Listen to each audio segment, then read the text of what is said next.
How does one attain this mahabba? Number one, explicitly mentioned in the hadith that the Prophet ﷺ said that Allah says, my servant continues to draw close to me with the obligatory deeds. And then after the obligatory, he's going to continue to draw close to me with the nawafil until I shall love him. Explicit. You want Allah to love you? The fara'id and the nawafil. Every single nafil, every single chapter of ibadah, the salah, the dhikr, the Quran, the sadaqah, the siyam, you keep on doing the nafil, I shall love him. And when I love him, what happens to the awliya of Allah? I become the eyes with which he sees, and I become the ears with which he hears, and I become the hand with which he reaches out, and I become the feet with which he walks with. Meaning his entire life becomes the worship of Allah. So number one mechanism of attaining Allah's mahabba, the fara'id and then the nawafil. Number two mechanism of attaining mahabba. قُلْ إِن كُنْتُمْ تُحِبُّونَ اللَّهَ فَاتَّبِعُونِي يُحْبِبْكُمُ اللَّهُ. You want to love Allah? Follow me. Allah will love you. So the second mechanism of attaining Allah's mahabba, to study the sunnah, to study the seerah, and to then follow and implement the sunnah of the Prophet sallallahu alaihi wasallam.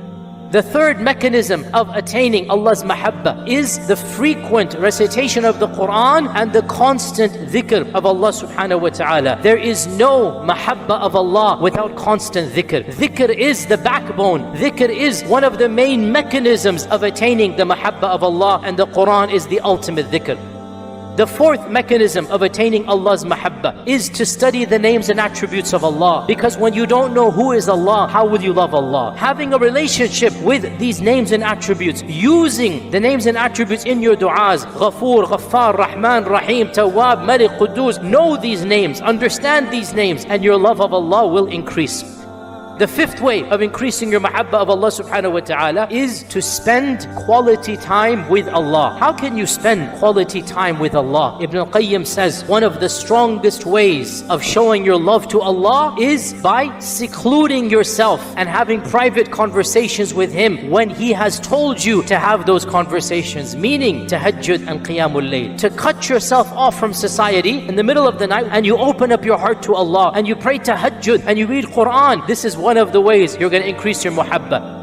Number 6, very explicit in the hadith as well, to love those whom Allah loves and to want to be with those whom Allah loves. So a sign of loving Allah is to love the salihin and awliya of Allah. Who do you enjoy their company? Who do you really want to be with? That's a sign of your own heart. If you like to be with people of no iman, people who are backbiting, people who are gambling, what does that show about you? Whereas if you love to be with the righteous, even if you're not righteous, but you love to be with them, what does that show? And that's why our Prophet ﷺ said to Anas ibn Malik, you shall be with the one whom you love. So of the ways to achieve Allah's mahabba is to love those whom Allah loves. And that is the awliya and the salihin. That is the righteous people, the people of khair and ilm, the people of taqwa. Love them, be in their company. And the final point we'll mention inshaAllah, study those verses in the Quran in which Allah tells you the characteristics of those whom He loves. Wallahu yuhibbul muttaqeen, Wallahu yuhibbul muhsineen, Wallahu yuhibbul sabirin, Wallahu yuhibbul tawwabin wa yuhibbul mutatahhirin. Read those verses that Allah is saying, I love these people, and the verses where Allah says, I don't love these people. Wallahu la yuhibbul fasad. Allah doesn't love the zalim. Read these verses and then implement them in your life. Allah has told you a list of people He loves. Read that list. Read the Quran. Memorize that list. Implement it in your life. And Allah has told you a list of people He does not love. Make sure that is not a part of your life. Allahumma inni as'aluka hubbak wa hubba man yuhibbuk wa hubba amalin yuqarribuna ila hubbik. Oh Allah, I ask your love and the love of those whom you love and the love of deeds that brings me to your love.